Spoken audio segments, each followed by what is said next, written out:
दोस्तों, आपका स्वागत है आपके अपने चैनल टीसीएस वाला में। आज मैं आपके लिए एक बहुत ही अच्छा सा प्रैक्टिस सेट लेकर आया हूँ जो मैं पीटी के लिए कर आया हूँ। इसमें मिक्स क्वेश्चन पूछूंगा मैं आपसे, और आप इसमें अपना स्कोर जो है वो भी चेक कर सकते हैं कितना आपका स्कोर आएगा। और इसमें मैंने जो है मिक्स क्वेश्चन लिए हैं, जैसे इतिहास हो गया, पॉलिटी हो गया, भूगोल हो गया, साइंस हो गया, और भी वैसे स्टैटिक के क्वेश्चन होंगे, इसमें आंदोलन के भी क्वेश्चन होंगे। और इसमें आप अपनी अपनी तैयारी को परख सकते हैं, क्योंकि पीओटी एग्ज़ाम होने वाला है जल्दी, अक्टूबर में होगा लास्ट में, आपको सबको पता ही है। तो आप अपनी तैयारी भी चेक कर सकते हैं इसमें, और आपके रिवीजन भी हो जाएगा इसमें। चलिए शुरू करते हैं अपने इस वीडियो को। इससे पहले आप आपके अपने चैनल टीसीएस वालों को सब्सक्राइब कर दें, लाइक कर दें और शेयर कर दें, और अपने दोस्तों को भी शेयर कर दें भाई, इससे उनका भी भला हो जाए और उनका भी पेपर अच्छा जाए। चलिए शुरू करते हैं। पहला क्वेश्चन अपना, किताबुल हिंद का लेखक अल बरूनी निम्नलिखित में से किसके साथ भारत आया था? तो इसका आंसर होगा महमूद गजनबी। और मैं आपको ये वीडियो जल्दी जल्दी कराऊंगा, इससे क्या होगा, आपका टाइम बचेगा, और जो आपको क्वेश्चन है वो आप टिक कर ले और मैं बताते चलूँगा आपको इसमें, ठीक है। अगला चलते हैं। 22 जनवरी 1760 को लड़े गए वांडीवास के युद्ध में फ्रांसीसी सेना का नेतृत्व लेली ने किया था, जबकि ब्रिटिश सेना का नेतृत्व किसने किया था? आयरे कोटे। इसका आंसर होगा आयरे कोटे। चलिए अगला चलते हैं। निम्नलिखित में से किसने बंगाल में निम्नलिखित में से किसने बंगाल में सरकार की द्वैध शासन प्रणाली समाप्त की थी? तो इसका आंसर होगा वॉरेन हेस्टिंग। वॉरेन हेस्टिंग ने समाप्त की थी। ये की थी 1772 में करी थी, और लगाई किसने थी? लगाई थी भाई लॉर्ड क्लाइव ने 1765 में। चलिए अगला चलते हैं। सॉरी। निम्नलिखित में से किसने शक्तिशाली सैन्य बलों के एक समूह चहलगानी को समाप्त किया था? तो इसका आंसर है बलवन। इसका आंसर है भाई बलवन। बलवन ने समाप्त की थी ये। और लगाई कितने थी? इल्तुतमिश ने लगाई थी। चलिए अगला चलते हैं। चीनी यात्री फाहियान किस गुप्त शासक के शासनकाल के दौरान भारत आया था? इसका आंसर होगा इसका आंसर होगा चंद्रगुप्त द्वितीय होता ना। चंद्रगुप्त द्वितीय। इसका आंसर होगा चंद्रगुप्त द्वितीय। चलिए अगला चलते हैं।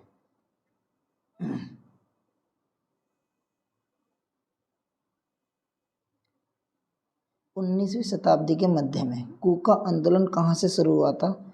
इसका आंसर होगा ए, पश्चिम बंगाल से शुरू, पश्चिमी पंजाब में शुरू हुआ था भैया। 19वीं शताब्दी के मध्य में कूका आंदोलन कहाँ से शुरू हुआ था? पश्चिमी पंजाब में शुरू हुआ था। अगला चलते हैं। महात्मा गांधी ने सत्याग्रह सभा की स्थापना कहाँ की थी, कब की थी? फरवरी 1919 में की थी। चलिए अगला चलते हैं।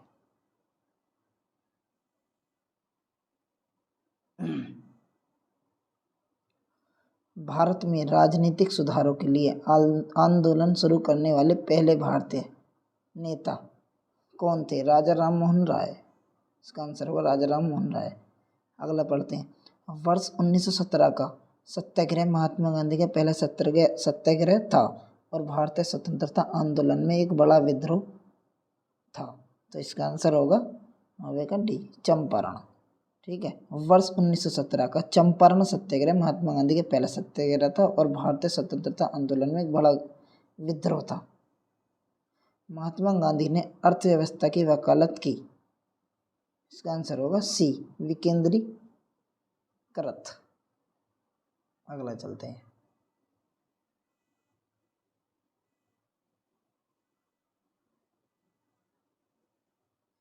निम्नलिखित में से कौन सा देश भारतीय राज्य उत्तर प्रदेश से सीमाएं साझा करता है? इसका आंसर होगा नेपाल। सौरमंडल का सबसे बड़ा ग्रह निम्नलिखित में से कौन सा है? इसका आंसर होगा बृहस्पति। ठीक है भाई। सबसे छोटा होगा बुध। अगला चलते हैं। क्षेत्रफल की दृष्टि से भारत का सबसे छोटा राज्य कौन सा है? तो इसका आंसर होगा भाई गोवा। सबसे बड़ा होगा राजस्थान क्षेत्रफल की दृष्टि से। अगला चलते हैं। भारत का सबसे बड़ा चावल उत्पादक राज्य कौन सा है? इसका आंसर होगा पश्चिम बंगाल। अगला चलते हैं। कौन सी रेखा भारत से होकर गुजरती है? कौन सी रेखा भारत से होकर गुजरती है? इसका आंसर होगा कर्क रेखा। ठीक है भाई, अगला चलते हैं। जब x वस्तु के एवज की कीमत कम होती है तो x की मांग क्या होता है? बढ़ जाती है। ठीक है, अगला चलते हैं। स्पाहन पर एक प्रकार का है, ये पूछा गया है। स्पाहन कर, सॉरी मैंने गलत पढ़ दिया था, सॉरी दोबारा पढ़ देता हूँ। स्पाहन कर एक प्रकार का क्या है भैया? इसने पूछा ये है मुद्रा लेन देन कर, मुद्रा लेन देन कर है। अगला चलते हैं। उत्पादन के 3 स्तंभ क्या हैं? इसका आंसर होगा डी, भूमि, श्रम, पूंजी। अगला चलते हैं। अवमूल्यन का अर्थ है, अवमूल्यन का अर्थ क्या है भैया? अन्य देशों की मुद्रा की तुलना में घरेलू मुद्रा का मान कम करना।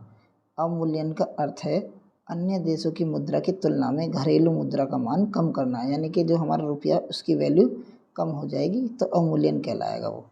ठीक है, अगला चलते हैं। निम्नलिखित में से एक गैर योजना व्यय का सबसे महत्वपूर्ण मद कौन सा है?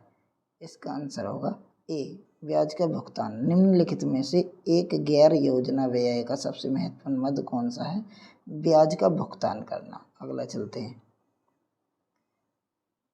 भारत में नियंत्रण एवं महालेखा परीक्षक पद पर नियुक्ति का कार्यकाल होता है।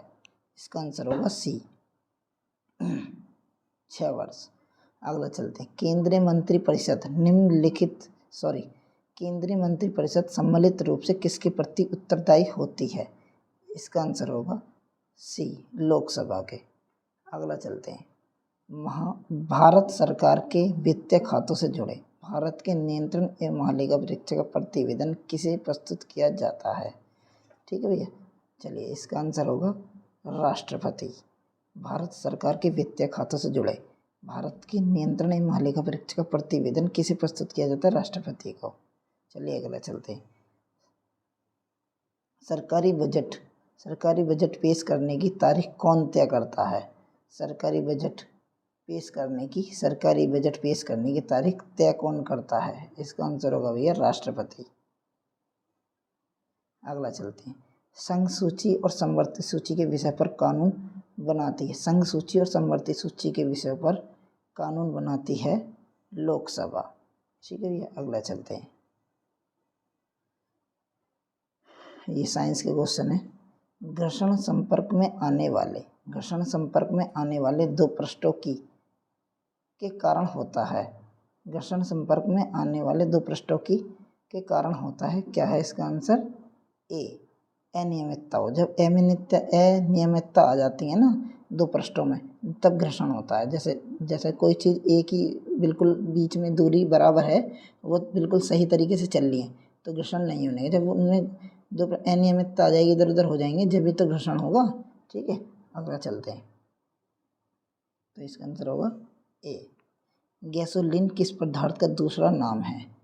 गैसोलीन किस पदार्थ का दूसरा नाम है? इसका आंसर होगा पेट्रोल। पेट्रोल को गैसोलीन भी कहा जाता है। ठीक है भैया, 28 पे चलते हैं। जंग से बचाव के लिए लोहे पर जस्ते की लेपन प्रक्रिया को क्या कहा जाता है? इसका आंसर होगा डी, यसद लेपन। यस्दीकरण, यसद लेपन भी कहते हैं, यस्दीकरण भी कहते हैं। ठीक है भैया, अगले चलते हैं। वह मीटर जो वाहन द्वारा तय की गई दूरी को मापता है उसे कहा जाता है। वह मीटर जो वाहन द्वारा तय की गई दूरी को मापता है उसे कहा जाता है। ठीक है, इसे कहा जाता है पथमापी। सॉरी, मार्कर ले लेता हूँ, पथमापी। ऊर्जा की एसआई इकाई क्या है? ऊर्जा की एसआई इकाई क्या है? इसकी एसआई इकाई होगी जूल। तो आप अपना जो है इसमें अपना वो भी लिख सकते हैं, स्कोर कितना रहा आपका। और मैं ऐसा प्रैक्टिस सेट आपके लिए फिर लाऊंगा। आप आपके अपने चैनल TCS वालों को सब्सक्राइब कर दें, लाइक कर दें और शेयर कर दें। चलिए, नमस्कार।